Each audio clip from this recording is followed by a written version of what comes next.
Hello, in this video I'm going to talk about parallelism, and the information that I'm going to cover can also be found in your Rules for Writers textbook on page 111 to 114. So what parallelism is a technique that writers use in order to write sentences and paragraphs that are much more clear. Parallelism refers to the idea that when we write, we want the structure of our sentence to match. You can kind of think about the idea of parallel lines from math class. We probably remember that parallel lines are lines that are identical but never touch. They go exactly the same in the same direction throughout all time.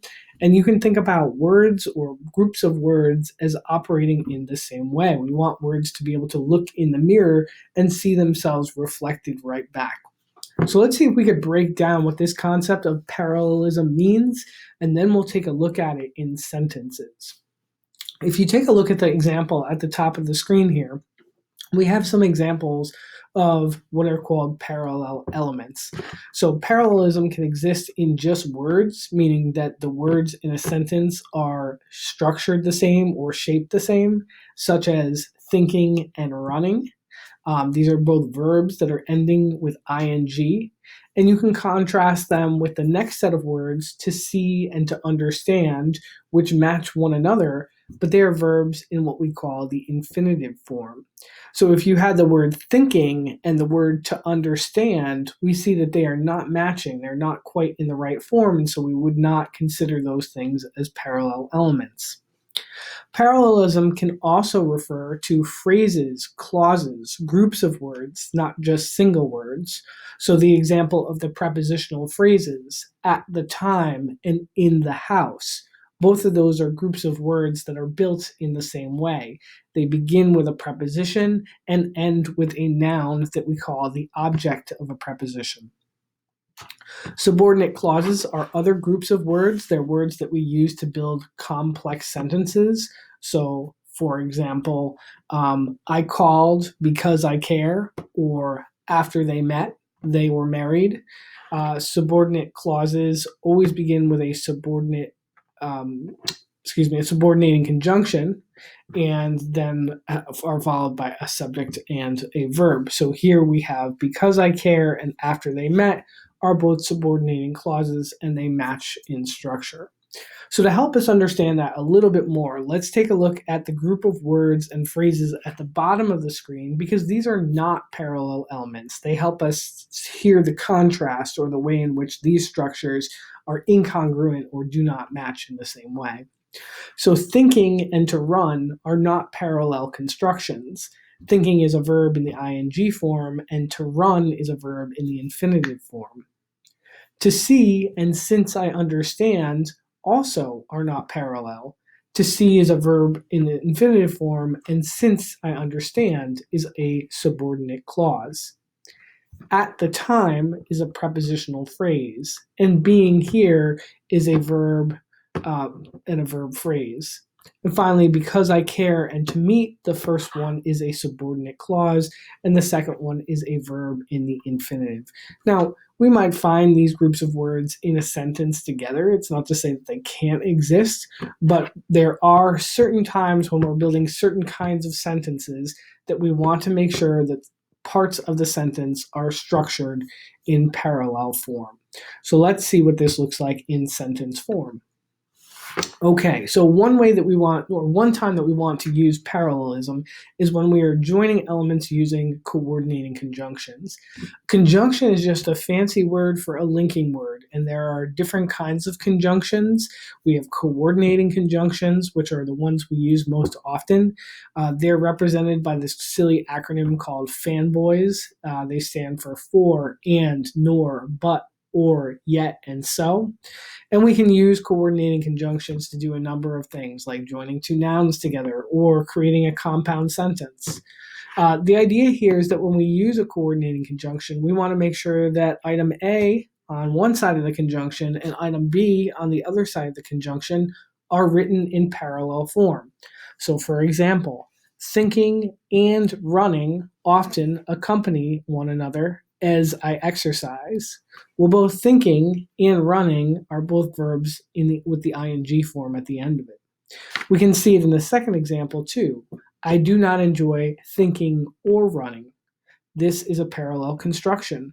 However, if the sentence read, I do not enjoy thinking or to run, then they no longer match.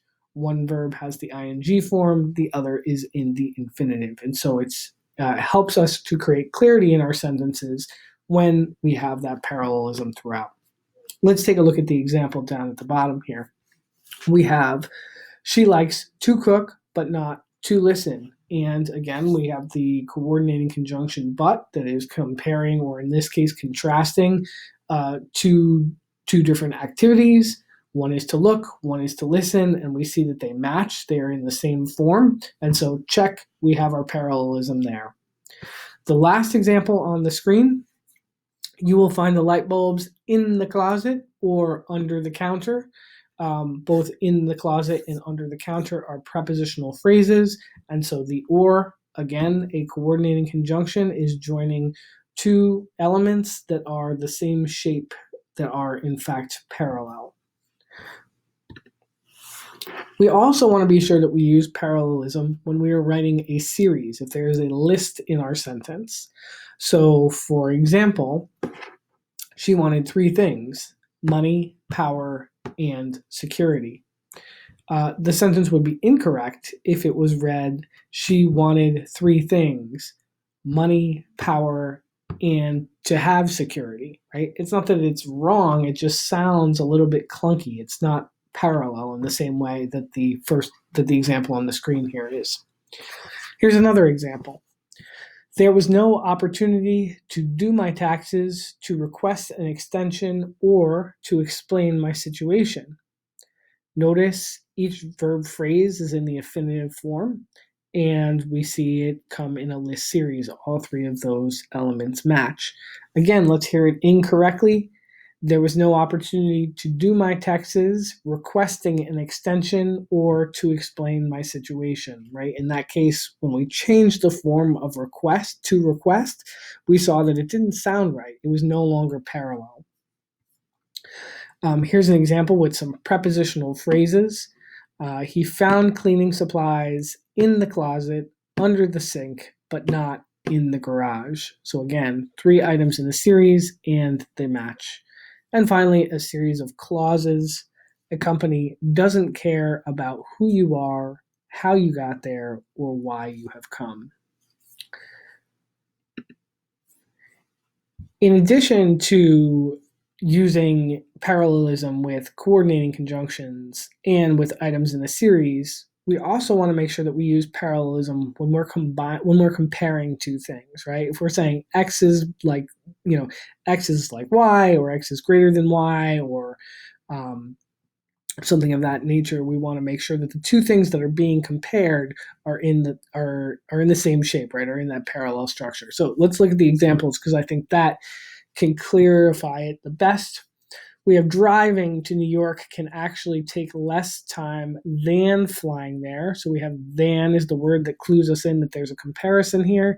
And it's important that the word driving, which is item A, and the word flying, which is item B in the comparison, are both in the same form. The sentence would lack clarity if it read, driving to New York can actually take less time than to fly there. Again, not incorrect, but also not clear to the reader. Miriam's ability to come up with projects far exceeds her resolve to work on them. So in this case, we have to come and to work. Again, a comparison there, and both structures in a parallel form. How you live is just as important as how much money you make. Again, we have clauses that are being compared, and they are in similar forms here. The sentence would be less clear if it read, how you live your life is just as important as making a lot of money. Having that parallel structure both emphasizes the comparison and just makes the sentence easier to follow. Fourth, we want to use parallelism with linking verbs. So a linking verb or a to be verb is a verb that links a subject to a description of it. These are verbs like is, are, am, was, were. And so we can see that when we use these verbs, we want to make sure that we're using parallelism. For instance, what you see is what you get. Or being Jim's friend means being constantly alert. Or to know her is to love her. Notice how each of those constructions are balanced, right? One side looks almost identical to the other side. And I think looking at the examples down at the bottom of the screen here can help clarify further because we see an incorrect example followed by two ways to correct it. So what would be called faulty parallelism would be to succeed is opening a new opportunity. Well, to succeed does not match opening. They're in different forms. So there's two ways for us to correct this. We can write to succeed is to open a new opportunity, or we can write succeeding is opening a new opportunity. And now those elements are in parallel form. Correlative conjunctions are another kind of linking word. So we talked about coordinating conjunctions already, but correlative conjunctions are linking words that come in pairs. So if we use the word either, we have to also use the word or. If we use the word neither, we have to use the word nor. If your sentence includes both, it should also include the word and, not only, but also. These are linking words or conjunctions that come in pairs. And again, we call them correlative conjunctions. So when we use these correlative conjunctions, we also want to make sure that the elements that they are linking are in parallel form. So for example, we were told to either reduce the staff or find new customers. Notice that the verb and the direct object and the verb and the direct object, these elements are identical in form. The next example, Agnes was neither going to classes nor doing her assignments.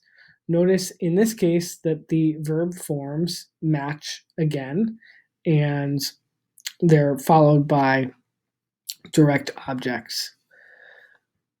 I would like both to buy a new house and to purchase a new car. And then compare that with the example below it. I would like to buy both a new house and a new car. I mean, the sentences mean relatively the same thing. However, in the first example, we've included the infinitive verb to buy and the infinitive verb to purchase on both in both of the constructions or in both of the elements that are being linked by the correlative conjunction. In the second example, we take the verb completely out of the linked linked unit, and we no longer need a verb inside, so we just have the object that the speaker wants to purchase: a new house, a new car. And so just notice how they match in structure, and we call that parallelism. All right, so we're going to take a look just at three more examples. And in taking a look at these examples, you might want to pause the video and take a moment to try practicing revising these sentences on your own. All three of them have faulty parallelism. So if you'd like to, take a moment to pause. And if you're coming back now, we'll just talk about how to correct these sentences and what's wrong with each one of them. So the first one, Wen gets her daily exercise by walking her dog, going for a bike ride, and cleaning. Well, you might be saying to yourself, this sentence sounds pretty okay to me. And it does. But we can increase the parallelism if we identify the series of things that Wen is doing. She's walking her dog, going for a bike ride, and cleaning what? Cleaning her house. If we add the phrase her house or the words her house on the end of it, we then have increased the parallelism of the sentence, and it just makes it clearer. Next, would you prefer the graceful owl rats, or a sneaky cat as your pet. Again, we have 3 items in a series, and the owl is singular, the cat is singular, but rats is plural. Also, if you notice, the owl includes an adjective that describes it, and the cat includes an adjective that describes it, and yet rats stands on its own. To correct this sentence, we would probably want to write something such as, would you prefer the graceful owl, the ugly rat, or a sneaky cat as your pet? That increases the parallelism in the series. And then finally at the end here, the difference between rural and country living is the height of the building and the population. Well, here we are using a coordinating conjunction and to combine 2 elements. The first element is height of the buildings. The second element is the population. They don't match in structure, and so we need to add something like size. The difference between rural and country living is the height of the buildings and the size of the population. To review more, check out the information in Rules for Writers and the other videos that are posted on Blackboard.